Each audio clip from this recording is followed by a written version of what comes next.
आता एक महत्त्वाची बातमी।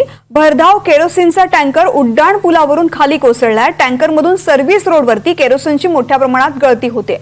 मुंबईहून गुजरातच्या दिशेने जात असताना चालकाचं टँकरवरचं नियंत्रण सुटलं आणि उड्डाण पुलावरून थेट खाली कोसळलाय। टँकरमधून सर्व्हिस रोडवरती केरोसिनची मोठ्या प्रमाणात गळती होतीये। या ठिकाणी मोठ्या प्रमाणामध्ये वाहतूक कोंडी झाल्याचं सुद्धा पाहायला मिळतंय। पालघरमध्ये भरधाव केरोसिनचा टँकर उड्डाण पुलावरून थेट खाली कोसळलाय। मुंबईवरून गुजरातच्या दिशेने हा टँकर जात होता, मात्र नियंत्रण सुटल्यामुळे तो थेट उड्डाण पुलावरून खाली कोसळला आणि त्यानंतर या टँकरमधून केरोसिनची मोठ्या प्रमाणात गळती सुरू झालेली आहे। त्यामुळेच या परिसरामध्ये वाहतूक कोंडीही झाली आहे। पालघरमध्ये केरोसिनचा टँकर थेट उड्डाण पुलावरून खाली कोसळलाय। नियंत्रण सुटल्यामुळे हा अपघात घडलेला आहे।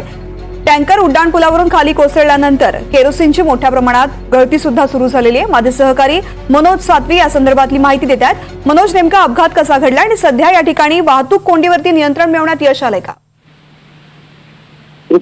मुंबईकडून गुजरातच्या दिशेने जाणारा हा केरोसिनचा टँकर होता आणि मनोरच्या मस्तान नाका येथे आला असता हा कंट्रोल सुटल्यानंतर तो थेट उड्डाण पुलावरून खाली कोसळलेला आहे आणि सर्व्हिस रोडवर कोसळला आहे आणि त्या सर्व्हिस रोडवर कोसळल्यानंतर या टँकर मधून जे केरोसिन होतं ते पूर्णपणे रस्त्यावर सांडलेलं आहे आणि मोठा पावसाच्या लोटाप्रमाणे तिथे केरोसिन पूर्णपणे रस्त्यावर सांडल्यामुळे वाहतूक कोंडी मोठ्या प्रमाणात निर्माण झालेली आहे।